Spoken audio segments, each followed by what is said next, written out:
பசி என்னை படைத்தது, உணவு என்னை வளர்த்தது.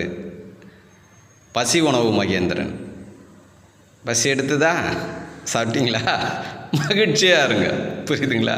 அனுபவ ரீதியான பதிவுகள் நிறைய வரும், ஷார்ட் வீடியோ தான் நிறைய வரும். அதே மாதிரி நான் வீடியோ பேசினாலும் சரி, 4 நிமிஷத்துக்கு மேலே மிஞ்சி போனால் 6 நிமிஷம் அதுக்கு மேலே போகாது. எதுக்காக இதை சொல்கிறேன் அப்படின்னா, ஏன் அவ்வளோ கம்மியாக போடுறேன்னு, நானே ஒரு வீடியோவை ஏதோ ஒரு ஆன்மீகத்தை பேசுகிறாங்கன்னு கேட்டுன்னு இருந்த பாருங்க, என் உடம்பு சொல்லிச்சு, டேய் 20 நிமிஷமாக கேட்டுங்கிற, அது இன்னும் கொஞ்சம் பெருசாகுது. பட்டுன்னு தூக்கம் வந்துடுச்சு, எனக்கு கட் பண்ணி பிடிச்சி என் உடம்பு.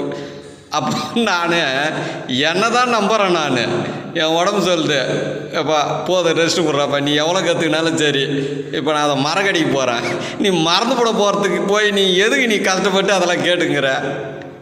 இதுதான் உள் அறிவு. உள் அறிவை விட உயர்ந்தது உள் உணர்வுன்னு சொல்லுவேன். இவங்களாம் நிறைய பேர் அறிவோடு நின்றுடுவாங்க, அறிவையும் கடந்து போனோம். புரியுதுங்களா? அதான் அறிவு என்பது பக்தி மார்க்கம், உணர்வு என்பது உண்மை மார்க்கம். அப்போ அந்த பக்தி மார்க்கத்திலையும் ஞான மார்க்கத்திலையும் அறிவுக்கு முக்கியத்துவம் கொடுப்பாங்க. ஆனால் உண்மை மார்க்கத்தில் முழுக்க முழுக்க உணர்வு. அறிவில் மிஸ்யூஸ் பண்ணலாம், உணர்வில் மிஸ்யூஸே பண்ண முடியாது. புரிஞ்சுதுங்களா? அதனால தான் இந்த உண்மை மார்க்கம் என்பது மிஸ்யூஸே பண்ணாது. நீங்கள் எதை ஒன்றாலும் கேளுங்களேன், செம காமெடியாக இருக்கும். புரியுதுங்களா? ஐயா அதுக்காக குருக்கிட்ட போகக்கூடாதா? என்கிட்ட எந்த குருக்கிட்ட கூப்பிட்டாலும் வருவேன், ஆனால் குரு எந்த கேள்வியுமே நான் கேட்க மாட்டேன். அவர் சொல்கிறத நான் கேட்பேன், என் உடம்புக்கிட்ட சொல்லும், ஒத்துக்குச்சுன்னா ஓகேன்னுவேன், வானான்னா ரிஜெக்ட் பண்ணிவிடுவேன்.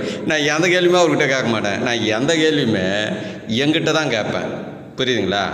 ஏன்னா நீங்கள் உண்மையை அறிய வேண்டுமென்றால் பிறந்து 3 மாதம் 4 மாதம் குழந்தையை கூர்ந்து கவனிங்கள், அது உண்மையோடு மட்டும் வாழும். புரியுதுங்களா? பாயிண்ட் நீ குத்துட்டேன், எவ்வளோ ஒரு கூர்ந்து சிந்திக்க போகிறீங்க, எவ்வளோ அப்படி தள்ளிட்டு பார்க்க போகிறீங்கன்னு.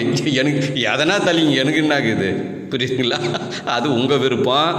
உங்கள் குழந்தையை மட்டும் கூர்ந்து கவனிங்கள், அனைத்து உண்மையும் உங்களுக்கு புரியும். நன்றி, மகிழ்ச்சி.